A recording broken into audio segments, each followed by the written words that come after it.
ឥឡូវនេះគាត់លក់ផ្ទះលក់ឡានអស់ហើយស្រីម្នាក់នោះក៏យកលុយរត់បាត់ខ្ញុំនឹងទៅរកផ្លូវឯណាទៀត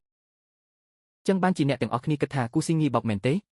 គេជួយប្អូនខ្ញុំច្រើនដងហើយជួយម្ដងទៀតវាមិនធ្វេទេហេតុអ្វីចិត្តដាច់ម្លេះឃើញគេលំបាកហើយមិនជួយសោះ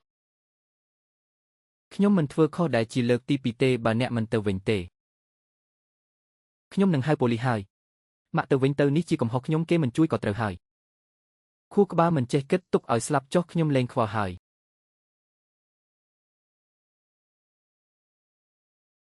គូស៊ីងខ្ញុំសុំទោសគូស៊ីងខ្ញុំដឹងថាខ្ញុំខុសខ្ញុំសុំទោសទោះបីខ្ញុំដឹងថាអ្នកមិនត្រូវការក៏ដោយតែខ្ញុំត្រូវតែនិយាយតើអ្នកមានរឿងអ្វីទៀតទេ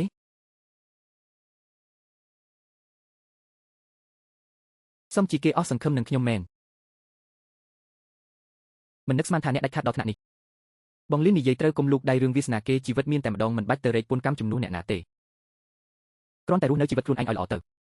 សម្រាប់ចុះស្អែកពិធីបើកផ្សារដាហុងមិនរបស់បងឈឹងយើងត្រូវទៅឲ្យទាន់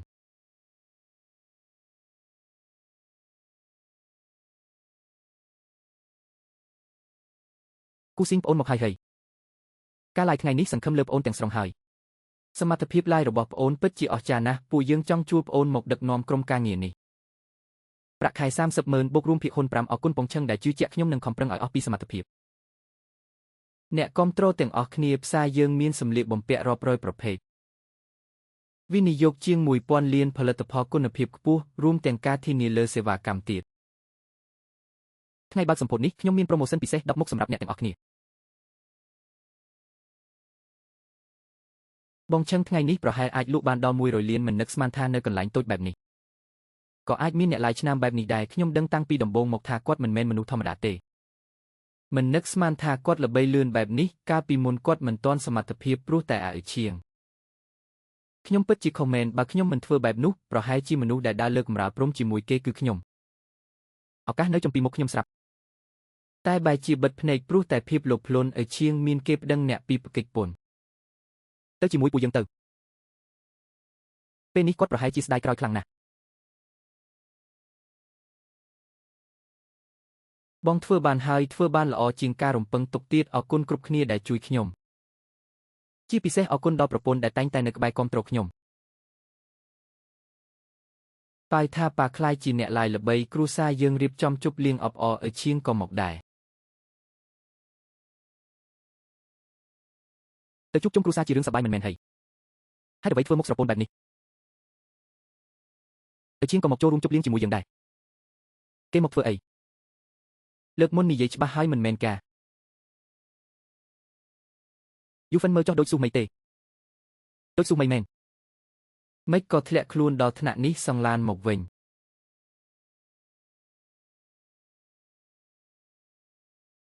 កុំញ៉ៃញ៉ៃកុំលេងល្បែងមិនអញ្ចឹងខ្ញុំទម្លាយរូបភាពឯងហើយជីមកហេតុអ្វីឯងបោកប្រាស់ខ្ញុំស៊ូមីបោកអីឯងចាញ់ផ្ទាល់ខ្លួនហើយកុំស្ដីឲ្យគេលោកលាវមើលចុះស៊ូមីស្អាតណាស់ឲ្យនាងជួយសម្រួលការងារវិញទៅគំនិតល្អឲ្យគេបង្រៀននាងពីការងារសិនចុះមិនចុះទៅមើលទេ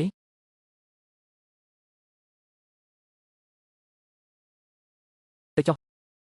លោកប្រុសជួយខ្ញុំផងលោកប្រុស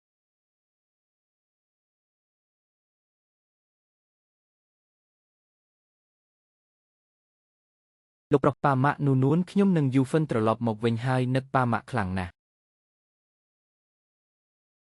នូនួននៅផ្ទះស្ដាប់បង្គាប់តាជាមួយយាយទេស្ដាប់ណាស់មិននៅផ្ទះយូរនូនួនយំរកប៉ាម៉ាក់រហូតកុំនិយាយអីទៀតត្រឡប់មកវិញហើយចូលហូបបាយមកគ្រប់គ្នាចាំជុំគ្នាយូរហើយខ្ញុំនឹងថាបងគូស៊ីស្គាល់ថៅកែចិននៅហ្គោមិនគាត់ជាអ្នកមានបំផុតនៅខេត្តយើងគូស៊ីបងតាំងចង់តាក់ទងថៅកែចិនតែគ្មានផ្លូវទេជួយនិយាយប្រាប់គាត់ឲ្យបងតាំងផងត្រូវហើយគូស៊ីយើងស្និទ្ធស្នាលគ្នាណាស់ជួយបងម្ដងទៅថៅកែចិនមើលតែសមត្ថភាពបើផលិតផលបងល្អនឹងមានឱកាសគ្រាន់តែបងជួយនិយាយទៅបានហើយខ្ញុំត្រូវការឱកាសមួយនេះមកបងស្រីគូធី ជួយសង្គ្រោះជាងហ្វីផង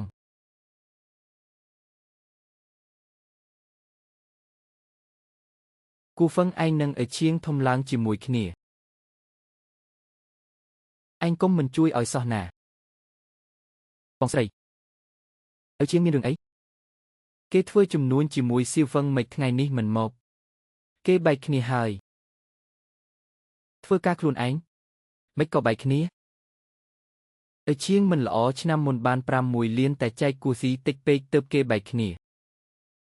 បាន6លានបែងចែកតែ120,000ឲ្យជាងធ្វើអញ្ចឹងបានម៉េចបើគ្មានខ្វល់ជឿហាងស្រីឲ្យជាងខ្សែធិនយូរហើយនេះគេហៅថាយកគុណសំទោសខ្ញុំដឹងថាឲ្យជាងសុំទោសខ្វល់ជឿតែលើកនេះឲ្យជាងមានរឿងធំមានតែខ្វល់ជឿទេដែលអាចជួយបានសូមជួយគេម្ដងទៅណា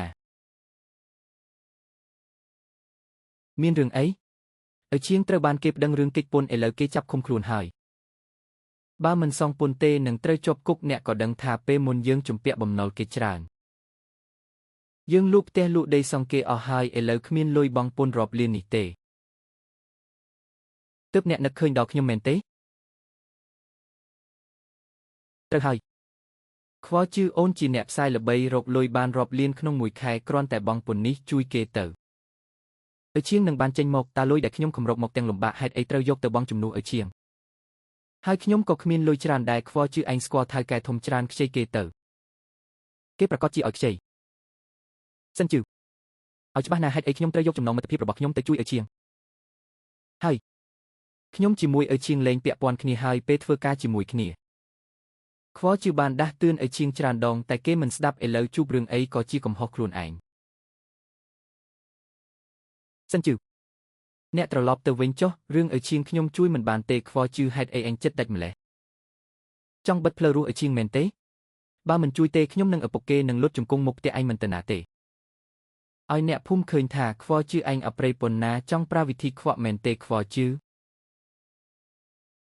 ពូដឹងថាឲ្យជាងខុសនឹងឯងតែឯងជាមនុស្សល្អដើម្បីជួយឲ្យជាងពូសុំទោសណាអ្នកភូមិទាំងអស់ឲ្យមកមើលចុះខ្វល់ជឿបោះបង់ឲ្យជាងដើម្បីតែរកស៊ីម្នាក់ឯងធ្វើឲ្យជាងជាប់គុកអ្នកភូមិជួយរកយុទ្ធធរផង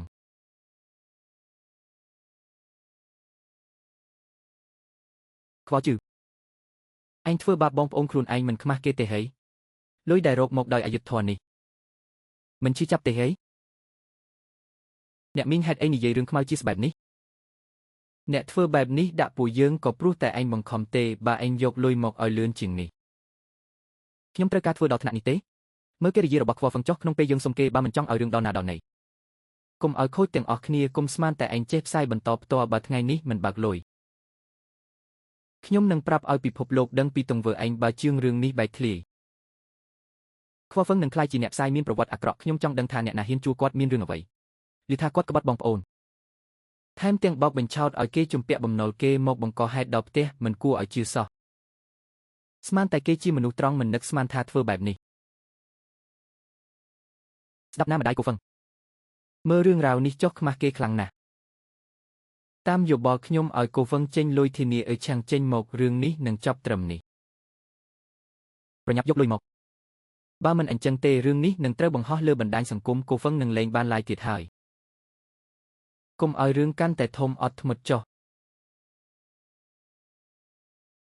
ម្ដាយយល់ពីកូនតែបើបាត់បង់ការងារព្រោះលុយតែប៉ុណ្ណេះវាខាតបង់ខ្លាំងណាស់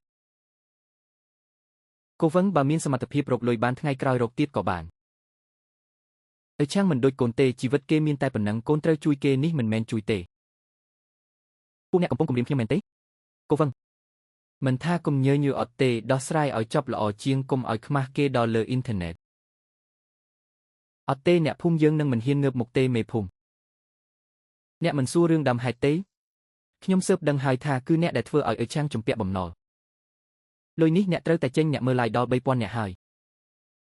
អ្នកមើល 7,000 អ្នក 30,000 អ្នកហើយខ្ញុំមិនធ្វើទេបើមិនចេញលុយទេនឹងត្រូវគេទម្លាយពេញបណ្ដាញសង្គមធ្វើមិនទៅចាំបន្តិចសិនលោកឆេននឹងលោកលីមកដល់ភ្លាមនេះហើយអ្នកយាយអាក្រក់អ្នកមួយបង្កាច់ប៉ាខ្ញុំមិនដែលធ្វើអាក្រក់ទេប៉ាតែងបង្រៀនណូឲ្យចេះធ្វើអំពើល្អនិងស្មោះត្រង់ប៉ាមិនកុហកណូទេ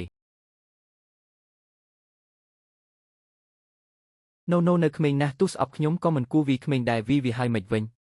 វីការពារអ្នកឯង សំមុខហើយអរគុណកាដូពីអ្នកគ្រប់ត្រូលមើលចុះចាស់នេះបានស៊ីបាយព្រោះតែការឡាយនេះថ្ងៃក្រោយខ្ញុំចិញ្ចឹមអ្នកពួកអ្នកកំពុងជន់ពន្លិចកូហ្វឹងទាំងរស់កុំខឹងនឹងគេអីឆ្កែកម្មតែខំមនុស្សមិនអាចចុះទៅខំឆ្កែវិញទេកូហ្វឹងខ្ញុំនឹងលោកឆេនមកដល់ហើយចូលទៅនៅចូលមកចុះនោះមិនមែនប្រធានឆេនទេខ្យល់អ្វីបក់នាំលោកមកដល់ទីនេះកូហ្វឹងគឺជាអ្នកឡាយឆ្នាំដែលទទួលស្គាល់ដោយក្រុងមិនអាចឲ្យនរណាមកមួលបង្កាច់បានទេនេះជារបាយការណ៍ផ្លូវការអ៊ឺឆាំងត្រូវបានស៊ើបអង្កេតរឿងពន្ធមិនពាក់ព័ន្ធនឹងកូហ្វឹងទេម្យ៉ាងទៀតអ៊ឺឆាំងបានបោកប្រាស់កូហ្វឹងហើយនៅជំពាក់លុយគេដល់ទៅ3លានអូអញ្ចឹងសោះយើងទាំងអស់គ្នាបានមួលបង្កាច់កូហ្វឹងអ្នកក៏មានទោសបង្កាច់បង្ខូចដែរប៉ូលីសនឹងចាត់ការអ្នកតាមច្បាប់អរគុណលោកឆេនអ្នកគឺជាឆ្នឹងខ្នងរបស់យើងសូមបន្តការឡាយដោយសុវត្ថិភាពចុះ